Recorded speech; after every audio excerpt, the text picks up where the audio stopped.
What's going on, everybody? It's Ivan, aka Customs. Today, we're going to be customizing your zombie Ghostface mask. It's something a little bit more like the Scream 6 mask. That sounds interesting? Let's get to it. You like scary movies? I'm so sorry for that impersonation. Let's get into it. Starting off with our zombie Ghostface mask, we're going to go ahead and get some isopropyl alcohol. If you can see here, I'm using acetone nail polish. Don't use that because it's just out of fear for ruining the latex or the rubber in the mask. Just use some isopropyl alcohol. You just want to get the oils, basic dirt off the mask itself, so it's a nice, clean starting mask. Now we're going to take the mask outside to spray paint in white. We're going to be using a duplicolor vinyl and fabric in white. This stuff is amazing. I haven't actually used it before. This is one of the first times using it on a project like this on a latex mask, and it worked great. So definitely duplicolor vinyl and fabrics in white is the go-to for this. Okay, so the Ghostface mask is freshly painted. Well, not freshly painted. I waited a little bit, like about 30 minutes for it to fully set. One thing I did notice after spray painting it is it does become a little, ever so slightest a bit stiffer, but that's actually a good thing because when we heat, we could go ahead and heat this mask up a little bit just to fix some of the dentations. As you can see, the forehead, it's a little bit dented here.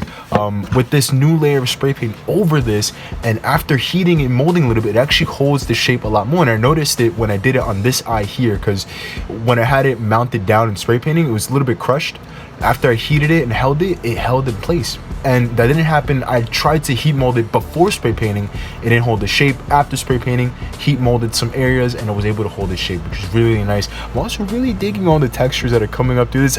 It's looking so freaking good. I'm getting so excited. I don't want to get too carried away. One thing I also did is I've removed the under eyepieces. More sturdier, but it still is flexible, as you can see, and none of the paint is cracking, which is a great thing. So I'm gonna heat mold this, maybe trim the eyes. I'm gonna get back to you with the next steps. Cutting out the remainder of the eye holes here. I'm not sure why it's like this in the zombie mask, but for some reason there's some extra eyepieces on there. We're gonna go ahead and cut those out. Next step is painting the mouth and the nose area black. Originally I was going to use a Plat Effects flexible acrylic paint, obviously because it's flexible, but as you can see I ran out unfortunately, so I went ahead and used a Liquitex black, thinned it out with just a bit of water so it's easier to paint. Be sure to use reference photos to have the most accurate paint job you can do. We are near the end game now. Last final touches will be weathering the mask. As you'll see, I started using shoe polish as the original weathering method, but that did not go to as planned, and I'll be sure to explain right after. Okay, so I kind of fucked up. Oh, I'm sorry, I kind of messed up. The original plan after spray painting is white, as you saw, just to go with straight shoe polish, get the weathering and the cracks and the detailing, make it a little bit darker. What happened was the shoe polish ended up drying almost instantly on the mask. It did get in the cracks, but it dried almost instantly, and I wasn't able to wipe any of it away, so it was too dark. It did look pretty good on camera, but in terms of as a hero prop and just an overall mask and different lightings, it didn't look that good. So I went ahead and resprayed the mask white, did the black inner outlines of the eyes, the nose, the mouth, and it's still flexible, which is good. But one thing I noticed is after the original shoe polish weathering on top of respraying this white, it was a bit glossy. So if you do follow my method and you spray painted white the first time, it shouldn't be too glossy. If it is glossy, I went ahead and used matte Mod Podge, stippled it all throughout the mask, and it is really flexible. It's a little bit more firmer, but it still is really flexible. There's no cracks coming in it, which is really nice. And I'm testing some bits of weathering here and there just to get it done. But let's get to the final weathering stages of this mask. Okay, so now the official weather method for this mask. We're going to go ahead and get some clean water. Mine's a little bit dirty, don't mind that. Just get some clean water. We're going to brush it all over the mask. This is going to get the high points covered in water, while the cracks and the inner details are going to be pretty dry for the most part. This is great because once we start to add our black paint over, it's going to seep into the cracks and dry, while the outer side could just be weathered so slightly and wipe off easily.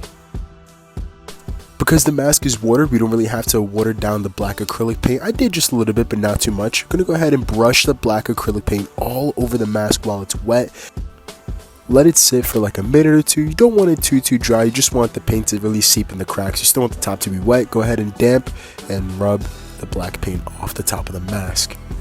Okie dokie, so I hope the audio is good because I'm gonna have to do a voiceover. I'm really loving how the weathering is coming out so far with the mask. It's looking so much better than it originally did on camera. There's still some spots I'm gonna have to weather in, like the edges and stuff, but you could just see, oh my god, it's coming out really good. I did notice on the actual movie one, if the camera pick up, there's bits of brownish throughout it. Again, the cracks are not gonna fully follow. Although I do have a tutorial, I might be able to change the 25th anniversary. That's for another video. We're just here to customize the zombie mask to make it look as close as we can. As you can see, there is some blood splattering, some paint chippings, which we're not gonna follow too much about the paint chippings just yet. There is some brownings throughout the mask. Okay, so what I'm doing with the brown actually is I'm almost dry brushing, got a bit of brown paint, wiped most of it off, and almost dry brushing some areas of brownish throughout the mask. I think I'm gonna go hit this with a bit of green as well and a little bit of a lighter cream color. But this is coming out really good. I'm really happy with how this is coming out. Okay, so with a bit of dry brushing in some certain areas, you could definitely go a little bit heavy or you could go a little bit less. It's all up to personal preference. I'm really enjoying how this is coming out so far. I do notice, I'm a bit sick, that on the Scream 6 mask, we do have big chunks of paint missing around the upper eyebrow area here and around the cheek area here. I'm gonna attempt to recreate it with maybe some sandpaper. This is just like a nail filer. I'm gonna attempt to do it right around here. If it doesn't work, we'll just rewash it and get the color back down again. But let's go ahead and start sanding a little bit just to see if this will work. Alright, so it did and it didn't work. It's really not making that huge of a difference. I'm gonna go ahead and do it up here anyways, just for continuity reasons, and we'll be done. One thing I did notice is with the nail filer, if there's any high points that are a little bit too dark, you could go ahead and sand them a bit, just like what I did on the nose here. It's a little bit tough to see right about there. You could see it's a little bit lighter in some parts of the nose. This just adds more to the illusion of the paint cracking. So it's really turning out good. I'm so happy with how this is turning out. Okay, so for the eyepieces, these were the original eyepieces. These look perfectly fine. If you do end up having the same material, you could go ahead and double it and it'll be a little bit darker. All I went ahead was at the end, I wouldn't call it the shroud, but the end of the fabric, it is kind of see-through. Low lighting, it's a little bit more difficult, but I'm just gonna go ahead. I just cut a little bit off the end of this from here. I'm gonna go ahead and hot glue that into the back of the eyes and we'll be done.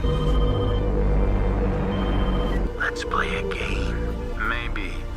But there's never been one like me. And there we have it, everybody. With a few different paint touch-ups and a little bit of TLC, we have our completed Scream 6 inspired Ghostface mask. Now, there was a bit of mess-ups along the way while repainting this, so let's go ahead and do a quick rundown on how we converted the zombie mask into our Scream 6 inspired mask. First step, we went ahead and cleaned the mask with some isopropyl alcohol. Next, we spray painted it with a vinyl white spray paint.